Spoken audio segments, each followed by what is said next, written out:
కడప జిల్లా మైలవరం మండలం చిన్న కోమెర్ల దగ్గర ఏర్పాటు చేస్తున్న దాల్మియా ఫ్యాక్టరీ తమ జీవితాల్లో చీకట్లు నింపుతుందని రైతులు ఆందోళన చెందుతున్నారు. ఫ్యాక్టరీ కోసం భూములు కోల్పోవడమే కాకుండా మిగిలిన భూములు కూడా వ్యవసాయానికి పనికి రాకుండా చేస్తున్నారని ఆవేదన వ్యక్తం చేస్తున్నారు. ఫ్యాక్టరీ కారణంగా నవాబుపేట, దుగ్గినపల్లి గ్రామాల వ్యవసాయ పొలాలు ముంపునకు గురి అవుతున్నాయని, అధికారులు తప్పుడు నివేదికలతో లోకాయుక్తను కూడా పక్కదారి పట్టిస్తున్నారని రైతులు ఆరోపిస్తున్నారు. ఇక దీనికి సంబంధించి మరింత సమాచారాన్ని మా ప్రతినిధి సుదర్శన్ రెడ్డి అందిస్తారు. ఉద్యోగ అవకాశాలు వస్తాయని ఆశపడినటువంటి రైతాంగానికి తీవ్ర నిరాశలే ఎదురవుతున్నాయి. వాళ్ళు ఇచ్చే ఉద్యోగాల సంగతి అటుంచితే ఎంతో కాలంగా తరతరాలుగా భూమిని నమ్ముకొని బతుకుతున్న రైతులకు ఈరోజు వ్యవసాయం చేసుకోవడానికి అనువుగాని పరిస్థితులను ఈ పరిశ్రమల ద్వారా కల్పిస్తున్నారు. దాంతో రైతాంగం తీవ్ర ఆవేదన వ్యక్తం చేస్తుంది. ప్రస్తుతం మనం జమ్మలమడుగు సమీపంలోని నవాబులపేట దగ్గర ఉన్నటువంటి దాల్మియా సిమెంట్ ఫ్యాక్టరీ దగ్గర ఉన్నాము. ఈ ఫ్యాక్టరీ ఇక్కడ వెళ్తున్నటువంటి పెద్ద వాగుకు అడ్డంగా నిర్మించడం కారణంగా ఆ వాగులో నీరు వచ్చినప్పుడంతా అవి పంట పొలాలపైకి వచ్చి వాళ్ళ భూములు నాశనం అవుతున్నాయి అని చెప్పి వాళ్ళు ఆవేదన చెందుతున్నారు. మనతో పాటు ఇక్కడ ఉన్నటువంటి స్థానిక రైతులు ఉన్నారు. అయ్యా చెప్పండి, ఎన్నేళ్ల నుంచి ఉంది ఈ సమస్య, ఏంటి మీ ఇబ్బంది ప్రధానంగా? ఇప్పుడు దగ్గర దాల్మియా ఫ్యాక్టరీ 2006లో పడింది సార్. 2008లో స్టార్టింగ్ అయింది. అప్పటి నుంచి మాకు ఇదే సమస్య. ఎవరు వచ్చినా కానీ అధికారులు వచ్చారు పోతారు, చేర్చామంటారు, ఇతనే జరిగిపోతుంది. మేము చెప్పుకుంటున్నాము చేస్తున్నాము, మాకైతే పరిష్కారం జరగలే.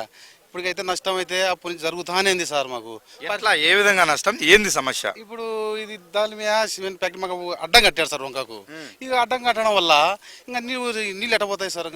అప్పుడు మాకు ఆల్రెడీ పంట పొలాలు మునిగిపోతాయి.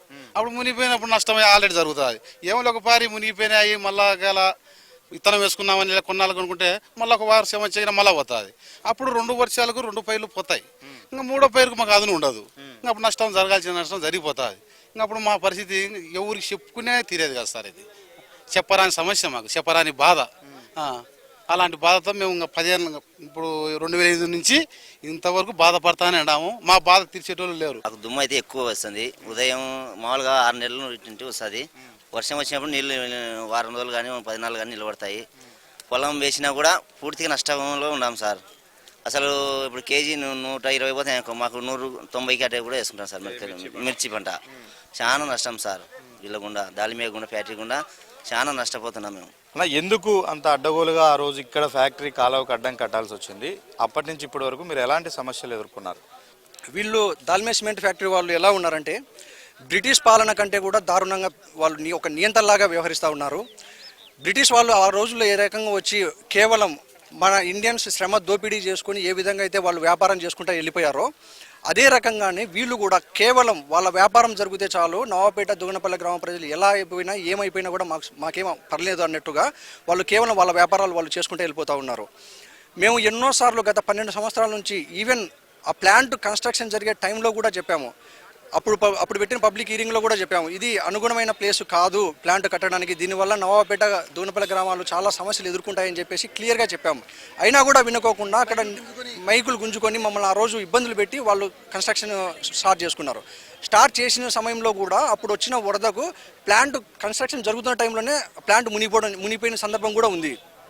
అయినా కూడా బేఖాతరు చేసి వాళ్ళు ప్లాంట్ నిర్మించుకున్నారు. బ్యాక్ సైడ్ ఉన్నటువంటి మా నవాబుపేట, దుగ్గనపల్లి గ్రామాలు, దుగ్గనపల్లి గ్రామం పూర్తిగా, నవాబుపేట గ్రామం పాక్షికంగా మునిగిపోయే పరిస్థితి ఉంది. అంతేకాదు ప్రతి సంవత్సరం కూడా పంటలు వేయడము, ఆ వరద నీరు ఈ దాల్మియా వాళ్ళు అడ్డంగా ఉండడం వల్ల వరద నీరు వచ్చి పంట పొలాల్లో పడడము, పంటలు నాశనం అవ్వడం, ప్రతి సంవత్సరం కూడా రైతులు ఇబ్బందులు పడుతూ ఉన్నారు. ఈ సమస్య పరిష్కారం కోసం మీ దగ్గర ఉన్నటువంటి ప్రతిపాదనలు ఏంటి? ఒకటి, R&R కింద ఊరు, భూమి, కళాలు అన్నీ కూడా తీసుకునేసి మాకు ఏదైనా రీలొకేట్ చేసి యాజ్ పర్ మార్కెట్ వాల్యూ మాకు కాంపెన్సేషన్ చెల్లించడమా, లేదా దెబ్బతిన్న పంటలకు, పొలాలకు కాంపెన్సేషన్ ఇవ్వాలి. ఊర్లో ఏదైతే ఇల్లులు చెల్లినా ప్రతి ఇంటికి కూడా నష్టపరిహారం చెల్లించాలి. ఉపాధి, ఇవన్నీ కూడా మాకు పరిష్కారం చూపించాలి. ఏదైతే దుగ్గనపల్లి విలేజ్ నీళ్ళలో మునుగుతూ ఉంది, డస్ట్ వల్ల రోజు 200 మీటర్ల లోపే ఉంది ఫ్యాక్టరీ పక్కనే.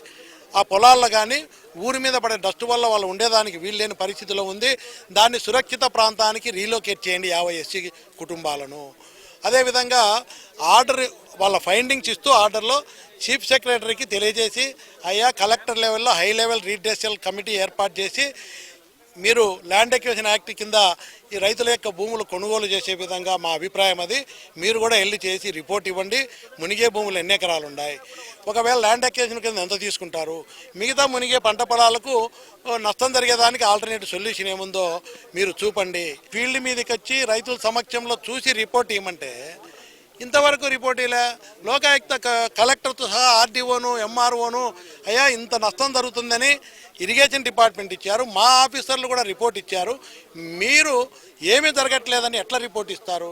ఇరిగేషన్ వాళ్ళు మీరు కాపీ పెడితే ఎందుకు మీరు పెట్టలేదు, ఓన్లీ రెవెన్యూ వాళ్ళు పెట్టిందే ఏం జరగాలని ఎందుకు పెట్టినారు అని గతంలో కలెక్టర్ను కూడా తప్పు పట్టినారు.